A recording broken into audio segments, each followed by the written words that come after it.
welcome. Tonight, we will take a slow and gentle journey into the world of ancient Egypt, a land of golden sunlight and endless desert, of temples and pyramids, of pharaohs and peasants, of mysteries still buried beneath the sands. You may already know the stories of magnificent monuments rising against the horizon, of the great river Nile, of mummies wrapped in linen and sealed in tombs. But behind those wonders was an everyday life often overlooked. The lives of ordinary men, women, and children who worked the fields, baked bread, fetched water, and prayed to the gods. In this story, we will not rush, we will move slowly, letting each detail unfold with calm clarity. 10 different chapters will guide us through ancient Egypt, from daily routines along the Nile, to the childhood of Egyptian families, to their food, clothing, work, health, rituals, politics, warfare, art, and the deep social contrasts that shaped their world. As you listen, you may imagine yourself drifting along the river, your thoughts wandering like boats upon the current. If you fall asleep, that is perfectly fine. The story will continue without you.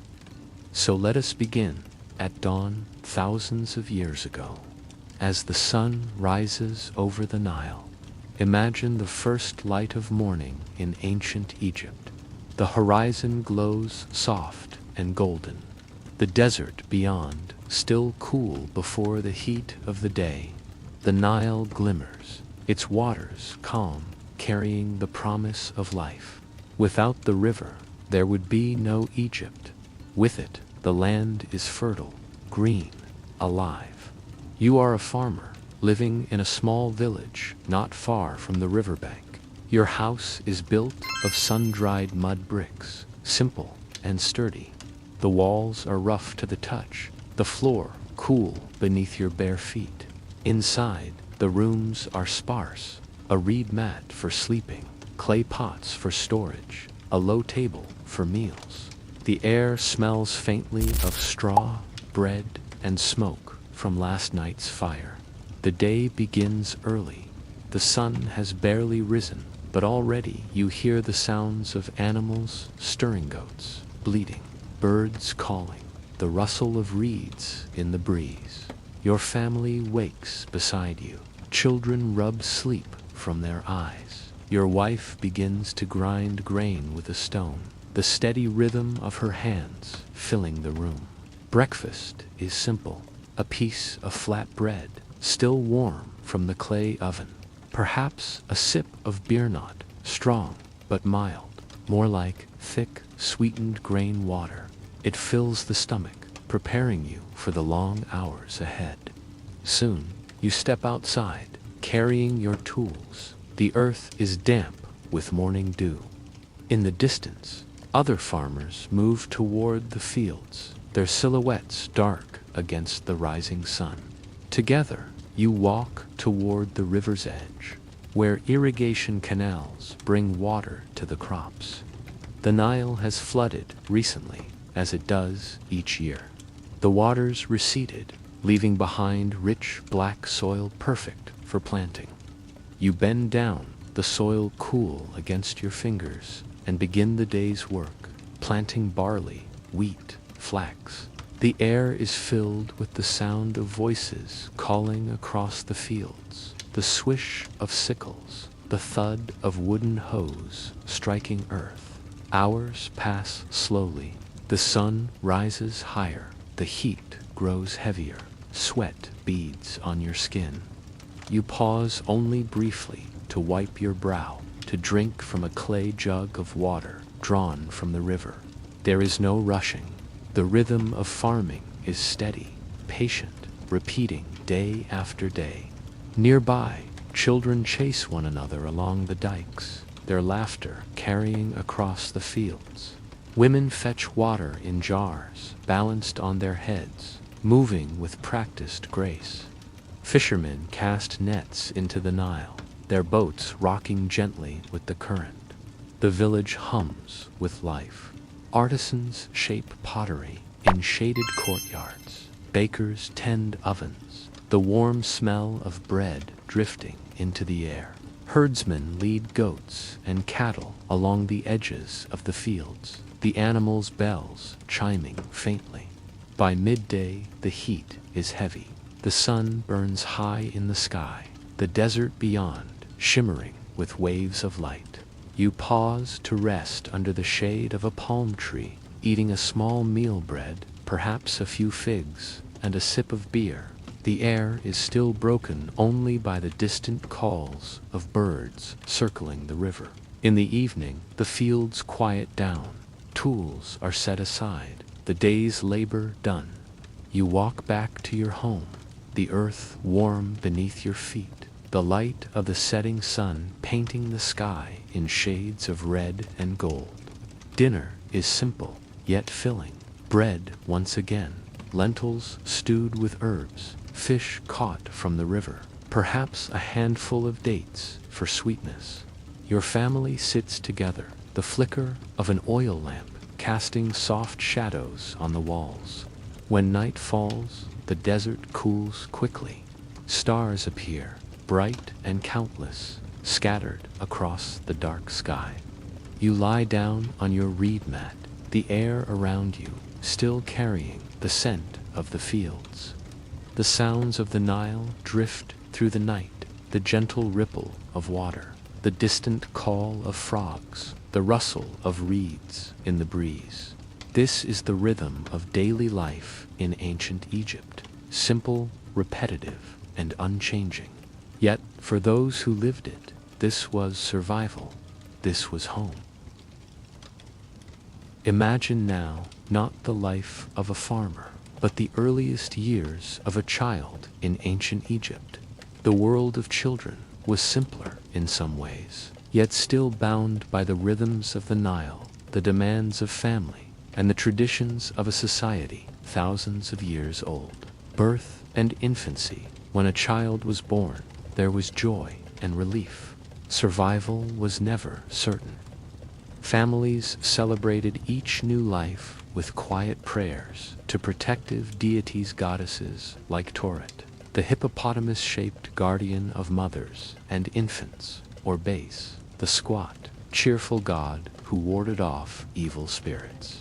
Charms and amulets were often placed near the child, small carved figures meant to protect against sickness and misfortune. The baby was wrapped in linen cloth, much like the linen that one day would also be used for burial. The mother nursed the child herself, sometimes for several years, as this was the surest way to keep the little one strong in a land where food could be scarce. The sounds of an Egyptian village carried through infancy. The lowing of cattle, the pounding of grain into flour, the soft songs of mothers rocking their babies to sleep. Imagine lying on a reed mat as a child, hearing the gentle hum of voices, the river nearby, the steady rhythm of everyday labor forming the background of your earliest memories, early childhood. As the child grew, clothing was minimal. Many young children wore nothing at all until they were older, free to run barefoot under the warm sun. Their heads were often shaved, leaving only a side lock of youth, a single lock of hair grown long as a symbol of childhood. It was both practical, helping keep cool, and clean and symbolic, marking them as children in the eyes of the gods and the community. Play was a part of childhood, even in a society shaped by labor. Children chased each other along the dikes of the fields, played with balls made of cloth or papyrus, and carved simple toys from wood or clay, little animals, dolls, miniature boats. Laughter carried easily through the hot, dry air. But even in play, life was preparation. Boys might practice with small sticks as mock spears, imitating their fathers. Girls helped their mothers with grinding grain, carrying water, or tending the younger children. Learning began early, not in formal classrooms, but in the daily tasks of survival, education, and training. For most children, education was practical: how to farm, how to fish, how to weave, how to bake bread.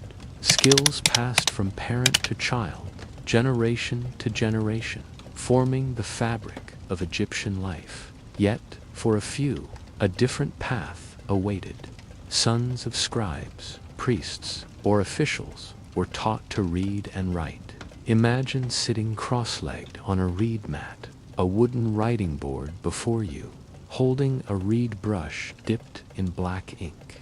The script was hieroglyphic, or the simpler hieratic form symbols flowing across papyrus. Teachers were strict, sometimes harsh. Mistakes were corrected not with patience, but with punishment. Yet literacy was a rare and valuable skill, offering the chance for a life beyond the fields.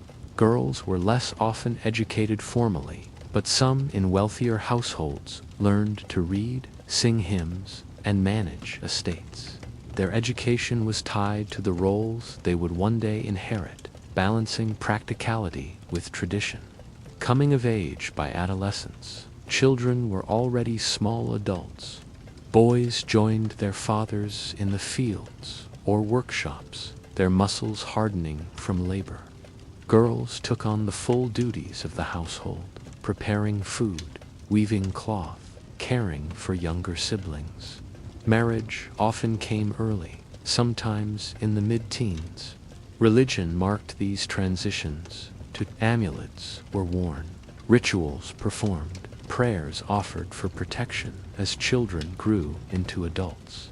Life expectancy was short, and each stage of life came quickly. Childhood was fleeting. The atmosphere of Egyptian childhood, imagine the sights and sounds again. Barefoot children splashing in the shallows of the Nile, their laughter echoing over the water. A mother grinding grain, humming softly as her child watches, imitating her movements. A father carving a small toy animal out of wood, placing it in his son's hands. The smell of baking bread, the taste of sweet dates, the warmth of the sun against the skin. Childhood in ancient Egypt was not filled with abundance or comfort as we know it today, but it carried its own rhythms of family, of play, of small joys amidst survival. And in those rhythms, Egyptian children grew into the men and women who would one day build temples, till the soil, write prayers, or serve their gods. If you want to understand the daily lives of the Egyptians, you must imagine not only how they worked, but also what they ate, what they wore, and where they lived. For these simple details, the taste of bread, the touch of linen, the coolness of clay walls, formed the constant rhythm of life along the Nile. Food and diet. Imagine the smells of an Egyptian village at mealtime, the scent of baking bread rising from clay ovens, the warm, earthy aroma of lentils stewing in clay pots, the sweet temps of dates stored in baskets woven from reeds. Bread was the staple of Egyptian life. Made from emmer, wheat, or barley, it was coarse and heavy, sometimes flecked with bits of husk or sand from the grinding stones. To bite into it was to taste both nourishment and grit, the crunch of tiny grains of stone that slowly wore down teeth over the years. Yet bread was life itself, eaten with nearly every meal. Alongside bread was beer, not the foamy, strong drink we know today, but a thick, sweet liquid made from barley, more nourishing than intoxicating. It was safer than water and filled the stomach. Children drank it as well as adults. Vegetables came from the fertile floodplains: onions, garlic, leeks, beans, and cucumbers. Their flavors were sharp, earthy, simple. Fruits added sweetness: figs, grapes, pomegranates, and especially dates, dried in the sun and stored for months. Honey, rare and precious, was a luxury for the wealthier classes. The Nile provided fish, caught in nets or with harpoons from small papyrus boats. Sometimes ducks and geese were hunted from the marshes, their wings flapping against the reeds as they were caught. Meat from cattle, sheep, or goats was rare for common people, but more frequent for priests and nobles. For most, the taste of meat came only on festival days, when animals were sacrificed and shared. Imagine sitting with your family on the floor of a simple home, dipping bread into lentil stew, sipping beer, and savoring a handful of dates. The meal is humble, yet filling, the same as your parents ate and their parents before them. Clothing. Egyptian clothing was simple, light, and suited to the climate. Imagine yourself standing in the sun, wearing a garment of linen, the fabric woven from flax grown along the Nile. It is smooth, light, cool against the skin. For men, a simple kilt or wrap tied at the waist. For women, a sheath dress, sometimes held by straps at the shoulders. Children often wore nothing at all until adolescence, their bare skin bronzed by the sun. Jewelry, however, was common. Even the poorest wore amulets or beads of faience brightly colored, glass-like stones strung together into necklaces or bracelets. For the wealthy, jewelry gleamed with gold, carnelian, turquoise, and lapis lazuli imported from distant lands. Hair was often shaved or cropped short to keep cool and clean. Wigs made of human hair or plant fibers were worn on special occasions, powdered with perfumed oils. The scent of lotus oil, faint and sweet, drifted through banquets and temples alike. Makeup, too, was universal. Men and women lined their eyes with black coal, not only for beauty, but for protection against the glare of the sun. Green malachite powder was sometimes used as well, giving a shimmering hue. To us, it may seem cosmetic. To them, it was health, ritual, and identity combined. Shelter and homes. Now imagine walking through a village at dusk. The houses are low, built close together, their walls of sun-dried mud, brick glowing softly in the fading light. A poor farmer's home is small, usually 1 or 2 rooms, with flat roofs that serve as extra space for sleeping on hot nights. Inside, the floor is hard-packed earth, covered with reed mats. The furniture is sparse. A low wooden stool, a chest for storage, a jar for water, perhaps a simple loom for weaving. The smell of smoke and bread lingers in the air. In wealthier homes, the rooms are larger, sometimes arranged around a central courtyard. Whitewashed walls reflect the sun. There may be painted decorations, lattices, animals, geometric patterns. The floors might be paved with plaster, cool underfoot. Gardens bloom within high walls, shaded by date palms and fig trees. The sound of fountains trickling softly in the heat. At night, lamps of clay filled with oil glow dimly, casting flickering light on the walls. Families gather together, eating from shared dishes, speaking softly before lying down to sleep. The desert cools quickly, and the air fills with the sound of crickets, frogs, and the slow, steady flow of the river. The atmosphere of daily comforts, food, clothing, and shelter in ancient Egypt were never extravagant for most people. They were simple, repetitive, and modest. Yet within that simplicity lay a rhythm of life that sustained an entire civilization for thousands of years. Imagine the taste, of course, bread in your mouth, the cool brush of linen against your skin, the feel of clay walls beneath your hands, the sound of the Nile outside your door.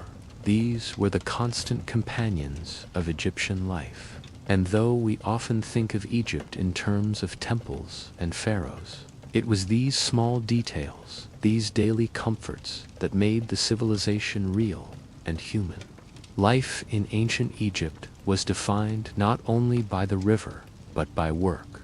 Every man, woman, and child contributed in some way to the rhythm of survival.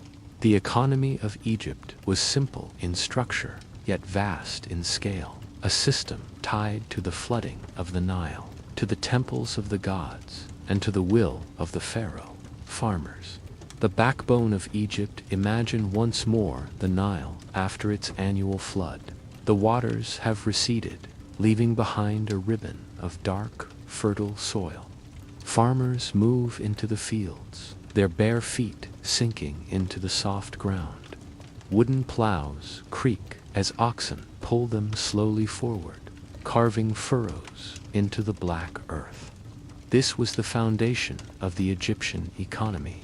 Grain, barley, and immer, wheat fed not only the villages, but the entire kingdom.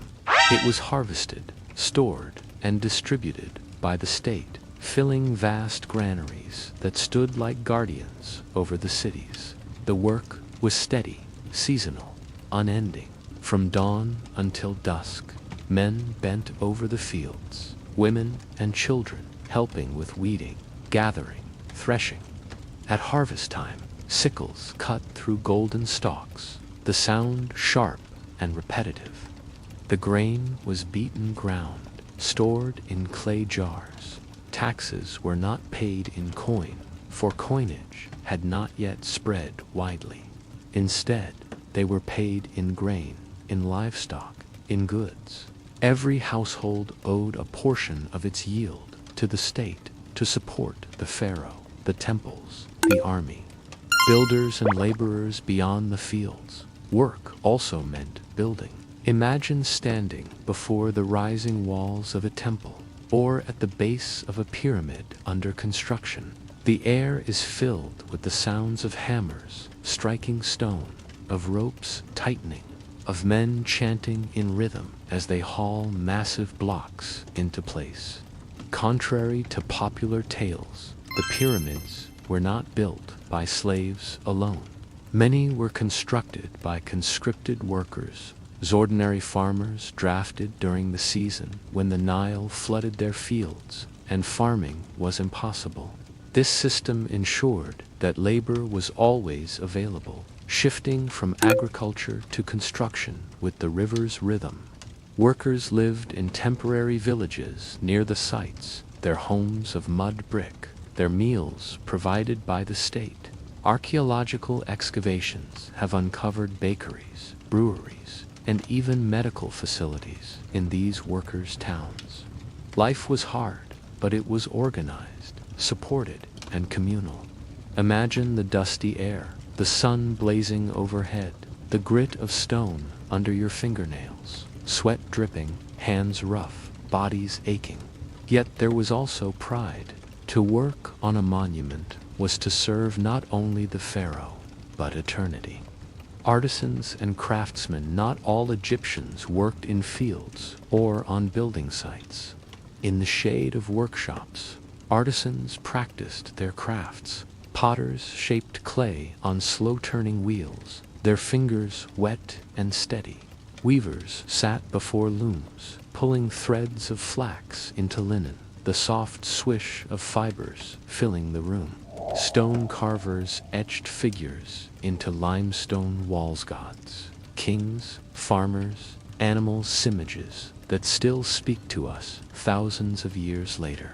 Jewelers shaped gold and turquoise into amulets and necklaces, their work gleaming in the desert sun. Scribes copied texts onto papyrus, their reed brushes scratching softly, the ink drying in the warm air. These artisans formed the heart of Egypt's culture, transforming raw materials into objects of daily use and of sacred meaning. Traders and markets. Imagine a marketplace along the Nile, stalls shaded by woven mats, baskets filled with onions, garlic, dates, figs, clay jars of beer, pots of honey, bundles of flax. Traders call out softly, their voices rising above the hum of the crowd. Children weave between legs, laughing, while goats bleat in the background. Egypt was rich, but it also traded beyond its borders. From Nubia to the south came gold, ebony, ivory. From Sinai, turquoise and copper. From faraway lands, lapis lazuli and incense. Boats carried these treasures along the Nile, unloading them at docks where porters hauled them ashore. For most Egyptians, the market was modest. They bartered with neighbors, exchanging grain for fish, cloth for tools. Coin was rare, unnecessary. Life was sustained by trade in kind, by mutual need. The rhythm of labor work in Egypt was seasonal, shaped by the Nile. When the river flooded, fields rested, and men built temples. When the waters receded, fields demanded planting and harvest. Work was not seen as separate from life. It was life. Every hand had a place, every season a duty, every effort tied to the survival of all. And in this rhythm of labor, Egypt endured for millennia.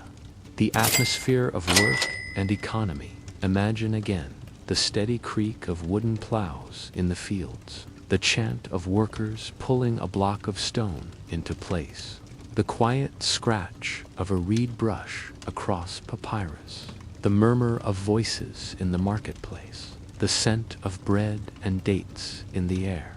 This was the soundscape of the Egyptian economy. Not coins clinking, not merchants shouting, but the quiet, steady rhythm of labor and trade, repeated generation after generation, as constant as the Nile itself. To live in ancient Egypt was to live under the constant balance of health and illness, life and death. The Nile gave life, but it also carried dangers, mosquitoes, parasites, diseases hidden in the water. And though the Egyptians had no modern medicine, they developed remedies, rituals, and beliefs that reveal much about their world. The fragility of health. Imagine yourself waking in a small mud brick house, the air warm even before dawn.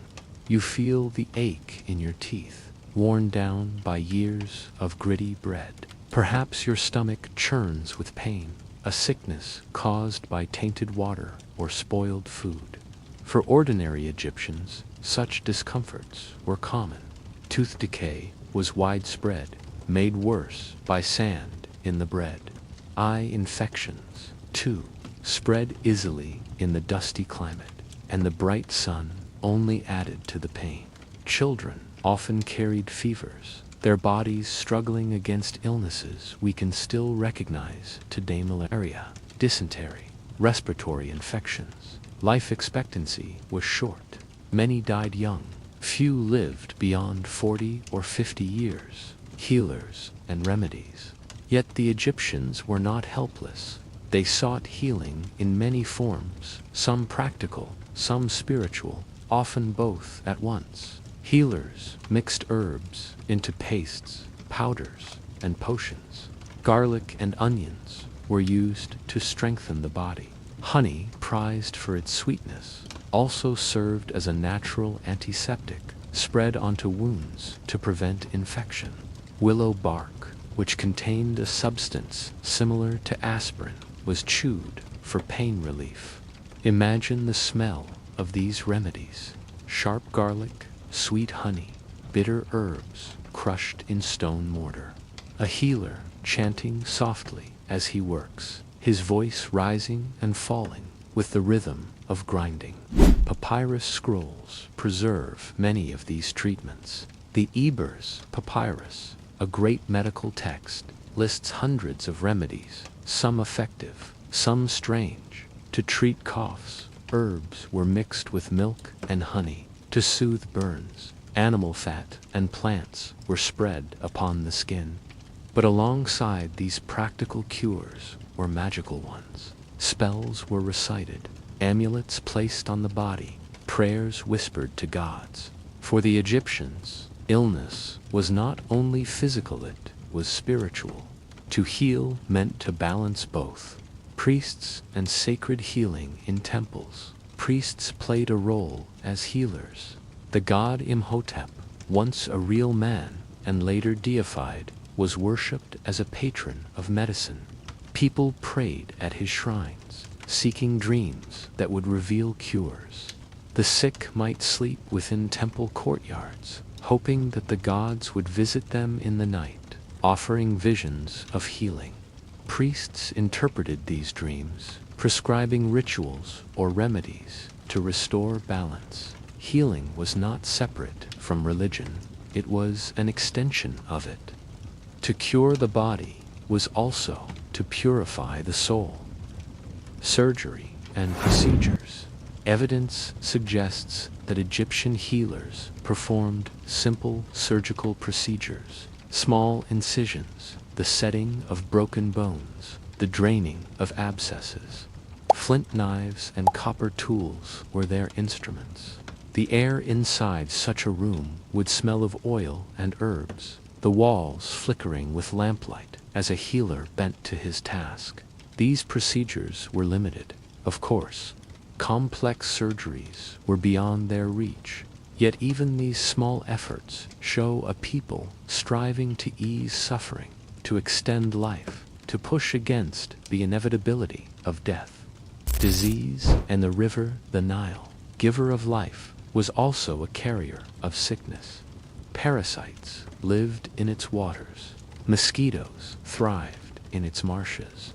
The same river that fed the fields and filled the jars also spread disease. Still, the people depended on it. They drank from it, bathed in it, worshipped it. The atmosphere of healing. Imagine a sick child lying on a reed mat, his mother placing a cool cloth on his forehead. A priest murmurs a prayer to Toret, guardian of mothers and children. A healer grinds herbs in a mortar, the scent filling the small room. An amulet of base hangs nearby, its squat figure warding off evil spirits. In this mixture of herbs, prayers, and hope, the Egyptians found their medicine. It was imperfect, often ineffective, but it was what they had, and for many, it brought comfort. The balance of life and death for the Egyptians. Illness was a reminder of life's fragility. Death came easily, but it was not feared as an end. It was seen as a passage, a continuation. Medicine aimed not only to preserve life, but to prepare the body and soul for what lay beyond. And so health, like farming, like building, like every part of life, was part of the great rhythm of Egypt's cyclical, repeating, bound to the flow of the Nile. To live in ancient Egypt was to live in a world where every stone, every sunrise, and every breath carried the presence of the gods. Religion was not something apart from daily life. It was life itself, woven into the rhythm of farming, family, and death. The pantheon of gods. Imagine standing in the cool shade of a temple courtyard. The air smells faintly of incense, the smoke rising in curling ribbons toward the sky. Carved on the walls around you are figures of gods and goddesses, their forms both human and animal, their eyes watching silently. The Egyptians worshipped hundreds of deities. Some were cosmic, vast in power. Others were local, tied to towns, fields, or rivers. Ra, the sun god, rose each morning in his solar bark, sailing across the sky, and each night descended into the underworld to fight chaos before rising again. His daily journey was mirrored in the lives of the people, each day a new birth, each night a trial. Osiris, lord of the afterlife, was the symbol of death and rebirth. His story, murdered by his brother Set, restored by his wife Isis, was the eternal cycle of life and death. Isis, the mother goddess, protector of children and families, worshipped with tenderness and devotion. Horus, the falcon-headed god, patron of kingship, his eye, a symbol of protection. Anubis, jackal-headed guardian of the dead, who guided souls through the passage of death.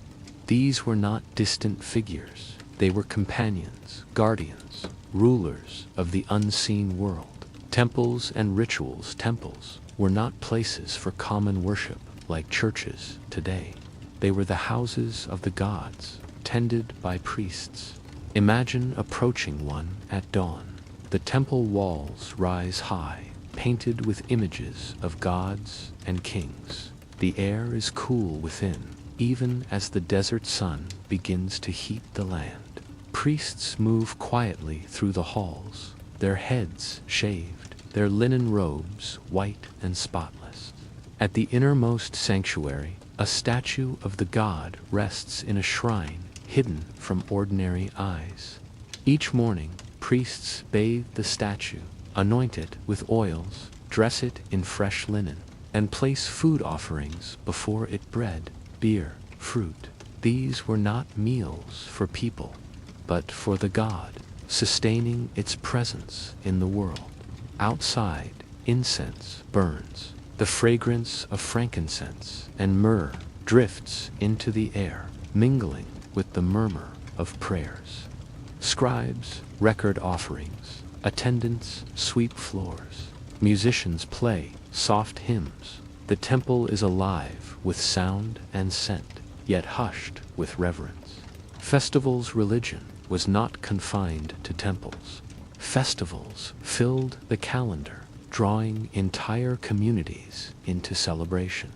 Imagine the festival of Opet in Thebes. A great procession winds through the streets. Priests carry the sacred bark of the god Amen, veiled with cloth of gold. Drums beat slowly, flutes play, dancers move in rhythm, crowds cheer, children laugh, women sing hymns. Such festivals were more than joy. They renewed the bonds between gods, kings, and people. They were a reminder that the divine order mats still held firm. Death and the afterlife for the Egyptians. Death was not the end, but a passage. Imagine standing in a dim room, a body being prepared for burial. Priests chant softly, their words measured, their tone calm. The smell of resin and oils fills the air. Linen strips are wrapped carefully, layer upon layer, preserving the form. Amulets are placed between the wrappings. An eye of Horus here, a scarab, the reach, meant to protect the soul. The body becomes a mummy, ready for eternity. The journey after death was long. The soul was believed to pass into the hall of Mat, where its heart was weighed against a feather. If it was light, pure, balanced, the soul passed on to the fields of bliss, where crops grew tall and the Nile flowed eternally.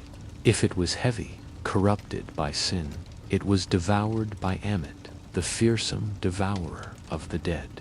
This belief gave shape to all of life. Every action, every prayer, every ritual was meant to keep the soul balanced, ready for judgment. The atmosphere of religion.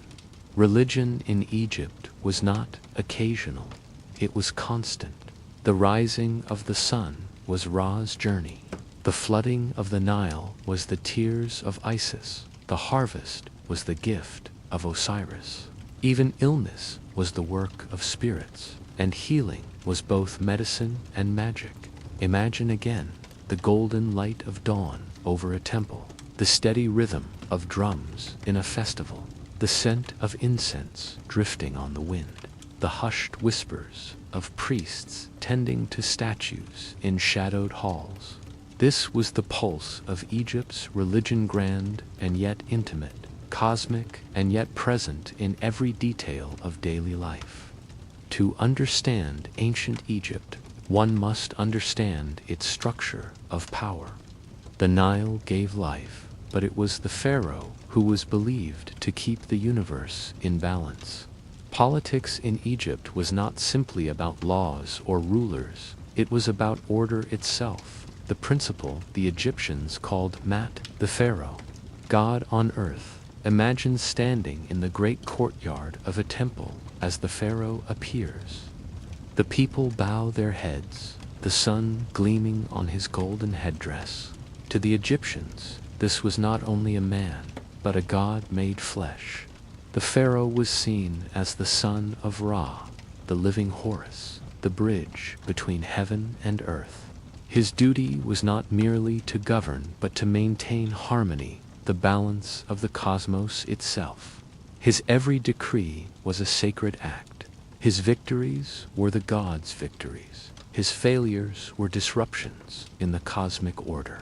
When he died, he became Osiris, lord of the underworld, and his successor took on the role of Horus once more. Thus the cycle continued, eternal as the river. The vizier and officials, yet no pharaoh ruled alone. Beneath him stood a vast structure of officials. The vizier was his right hand, the highest administrator of the land. Imagine the vizier seated in a grand hall, scribes before him, papyrus scrolls stacked in piles. He oversaw taxation, judged disputes, directed construction, and carried the pharaoh's will into every corner of Egypt. Beneath him were nomarchs, governors of Egypt's provinces, each responsible for their region. And beneath them were scribes, recording harvests, counting livestock, measuring fields. Every detail was written, preserved, controlled. Taxes and labor taxes in Egypt were paid not in coins, but in kind. Grain, cattle, oil, linen, honey. Each household owed a portion of its yield to the state. These taxes filled storehouses, fed armies, supplied workers on great projects. When the Nile flooded, men were conscripted for labor. They worked on temples, tombs, canals, or monuments, their service seen as both duty and devotion. In this way, the state always had hands to build and food to sustain.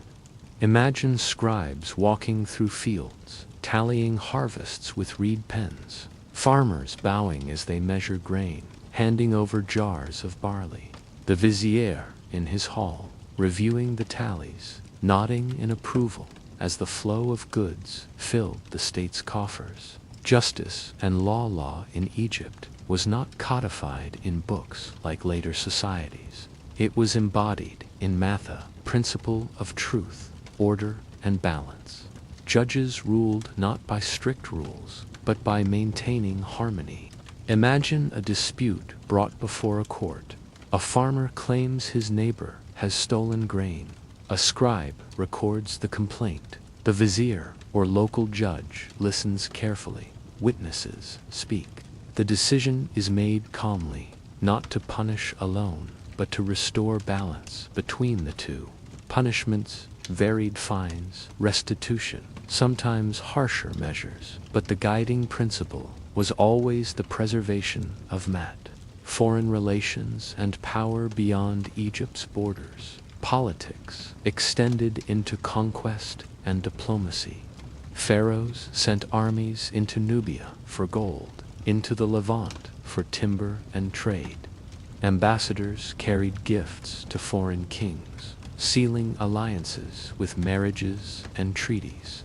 Imagine long caravans of donkeys laden with incense, ivory, and exotic animals arriving at the gates of a palace. Imagine ships docking on the Nile, their holds filled with cedar wood from Lebanon, their sails billowing in the wind. Each exchange was both practical and symbolic, reinforcing Egypt's place in the world. The atmosphere of power in Egypt, was both grand and invisible. The ordinary farmer felt it not in speeches, but in the arrival of tax collectors. The builder felt it in the command to leave his fields and join a work crew. The priest felt it in the sacred duty of temple rituals performed in the pharaoh's name. Imagine again the golden figure of the pharaoh presiding over a festival. The scribes hunched over papyrus, recording every jar of grain. The vizier, calm and composed, issuing orders that would ripple across the land. Politics in Egypt was not debate, not chaos, not conflict. It was order, flowing downward like the Nile, from the pharaoh at the top to the humblest peasant at the bottom. When we think of ancient Egypt, we often imagine temples, pyramids, and rituals.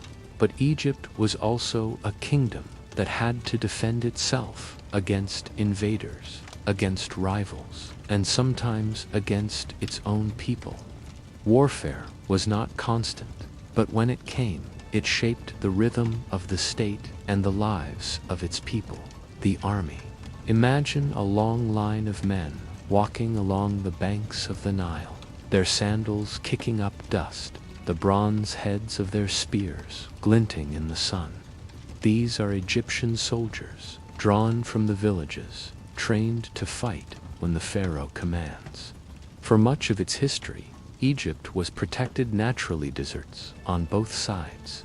The Mediterranean to the north, cataracts of the Nile to the south. These barriers made Egypt secure, but not invulnerable.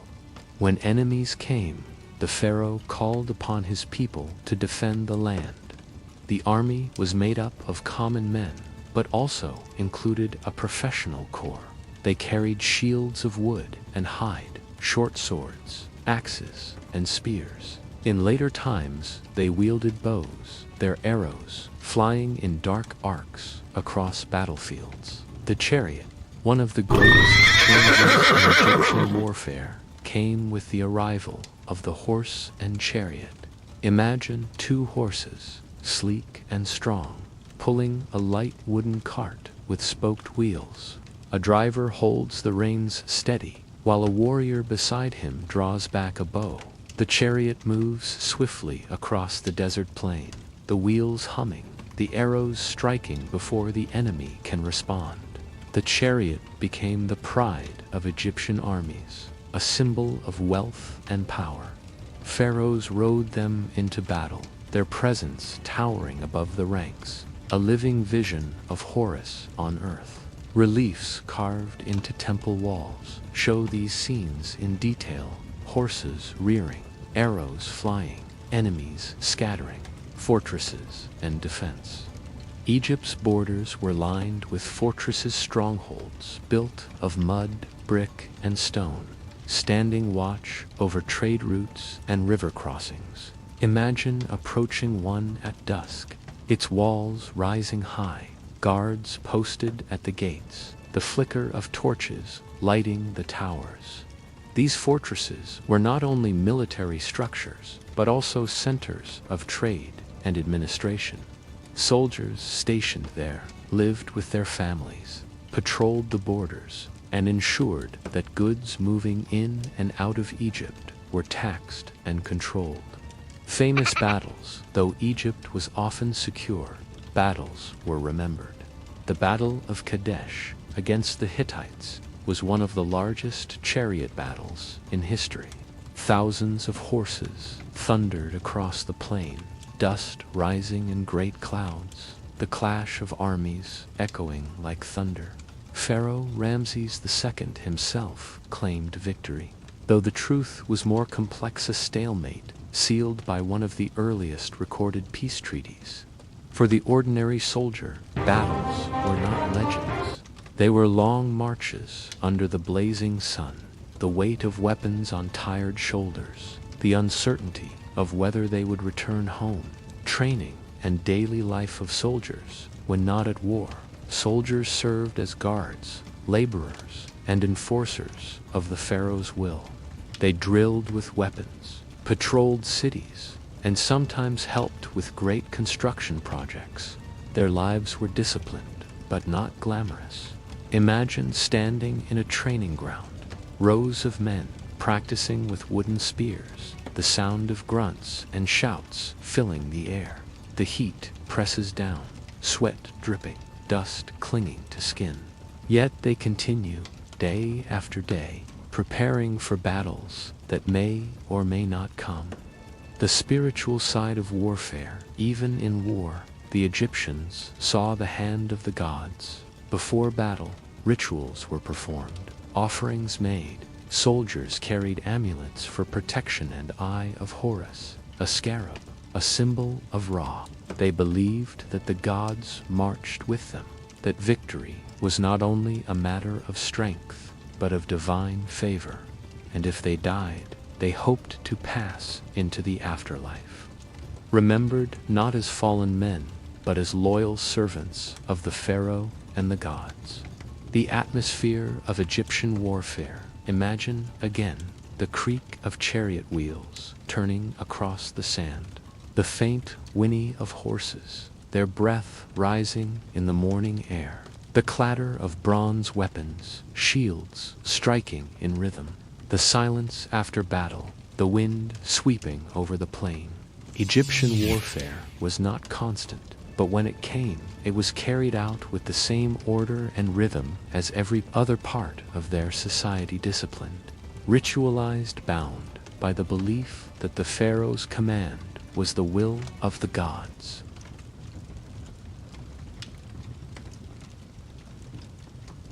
Art in ancient Egypt was never only decoration. It was a language, a ritual, and a bridge between the seen and unseen worlds. To look upon Egyptian art is to step into a realm where every line, every color, every symbol carried meaning.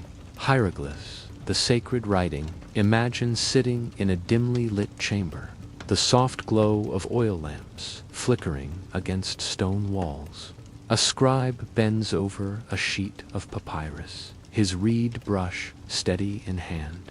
He paints symbols, birds, eyes, reeds, and sun's edge carefully drawn. These were hieroglyphs, the sacred carvings. To us they appear as pictures, but to the Egyptians they were a complex, living script. Each sign could be a sound, a word, or a concept. It was art and writing combined. Hieroglyphs adorned temple walls, recording prayers, victories, and myths. They were carved onto tombs, ensuring the names of the dead would never be forgotten. They were inscribed on amulets and statues, believed to give power simply by being written.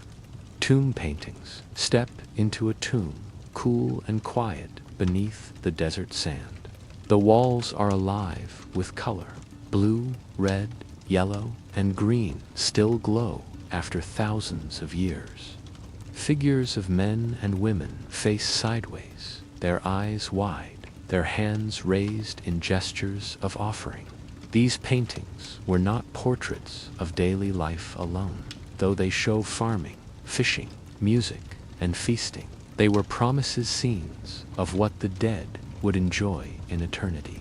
A farmer harvesting wheat in a tomb painting was not just memory, but a guarantee that he would reap eternal harvests in the afterlife. Even the style of Egyptian art was deliberate. Figures were shown in profile with shoulders facing forward, a blend of angles that gave clarity rather than realism. Art was never about individual expression. It was about order and eternity, sculpture and monuments. Imagine walking among statues taller than houses. A seated pharaoh, carved in stone, gazes forward with calm authority. His face is idealized, his body perfect, timeless. Sculpture in Egypt carried presence. A statue of a god or a king was not simply a likeness. It was a vessel, a place where the spirit could dwell. Eyes were inlaid with shining stone, making them glimmer as though alive. Hands rested firmly, symbols of power or devotion held tightly. Obelisks rose like frozen rays of sunlight. Temples stretched into the sky, each stone placed carefully, not only for beauty, but to echo the eternal order of the cosmos. Music and literature, though silent to us now, ancient Egypt was filled with music. Harps, flutes, drums, and sistrums, small rattles, accompanied rituals, festivals, and daily work. Imagine the soft plucking of harp strings at dusk, the sound mingling with the low murmur of the Nile. Literature, too, was treasured. Hymns to the gods, stories of kings, wisdom texts, offering advice on how to live with humility and respect. One scribe wrote, "Man perishes, his corpse turns to dust, but writing makes him remembered." The mystery of Egypt, much of Egyptian culture, remains mysterious. For centuries, hieroglyphs were unreadable, their meaning lost until the discovery of the Rosetta Stone. Tombs remain hidden beneath the sands, their treasures untouched.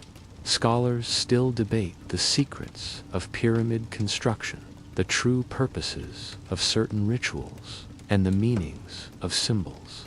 Imagine standing in the Valley of the Kings at night. The cliffs loom high, the stars glitter above, and beneath the earth lie chambers filled with art sealed thousands of years ago. There is silence, mystery, and the sense that the past still waits just out of reach. The atmosphere of Egyptian art and mystery art in Egypt was not about beauty alone. It was about eternity, order, memory. It was the visual language of a civilization that believed nothing should fade, nothing should be forgotten. Imagine again the bright colors of a tomb wall glowing by lamplight, the brush of a reed pen gliding across papyrus, the stillness of a colossal statue gazing across centuries, the whisper of mystery in the desert night. Egypt's art and culture still speak today across millennia, inviting us to look closer, to wonder, and to dream. If the life of a farmer in Egypt was marked by toil and struggle, the life of the elite was shaped by luxury, refinement, and the privileges of status. Their world was built on the labor of many, but within their palaces and estates, time moved at a gentler pace. Palaces and homes, imagine walking through the gates of a noble estate. The air is cooler here, shaded by rows of date palms. Pools of water reflect the sunlight, their surfaces dotted with lotus flowers. The walls of the house are painted white, smooth plaster gleaming in the heat. Inside, spacious rooms are adorned with painted scenes gardens, birds, servants carrying trays. Floors are covered with mats and woven rugs. Windows are fitted with shutters to keep out the desert sun. Perfumes of lotus oil and frankincense drift through the halls. Unlike the small mud brick houses of common villagers, noble homes were spacious, airy, and carefully designed for comfort. Clothing and adornments, the nobility dressed not in rough linen, but in fine, sheer fabrics, woven with care. Men wore pleated kilts and adorned themselves with jewelry, broad collars of gold and faience, rings set with carnelian and lapis lazuli.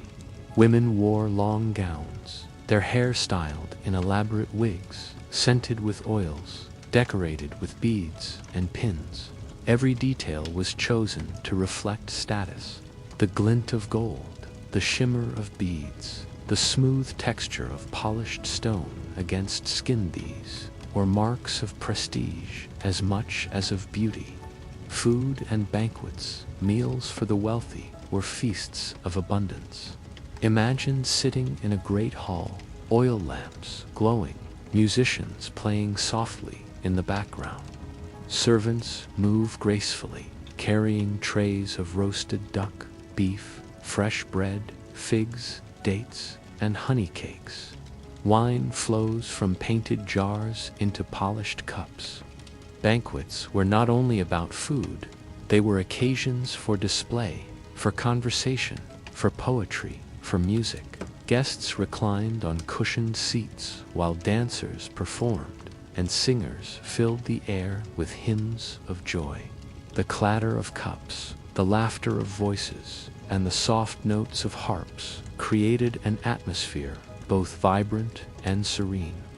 Leisure and entertainment life for the nobility was not bound by endless labor. Their days included hunting in the marshes, sailing leisurely on the Nile, playing board games like Sonat, and listening to musicians.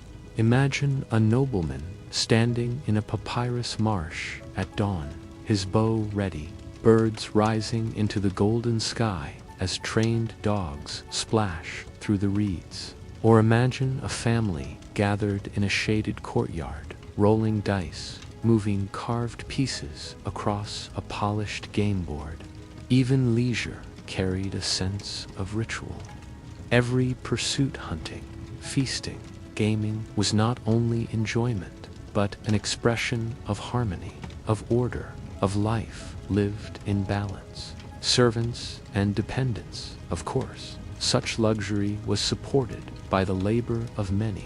Servants tended the estates, prepared food, washed garments, and cared for children. Craftsmen produced fine jewelry, furniture, and perfumes. Farmers grew the grain that filled storerooms. The life of the elite was possible only because of this foundation. For every noble reclining at a feast, countless unseen hands worked to make it possible.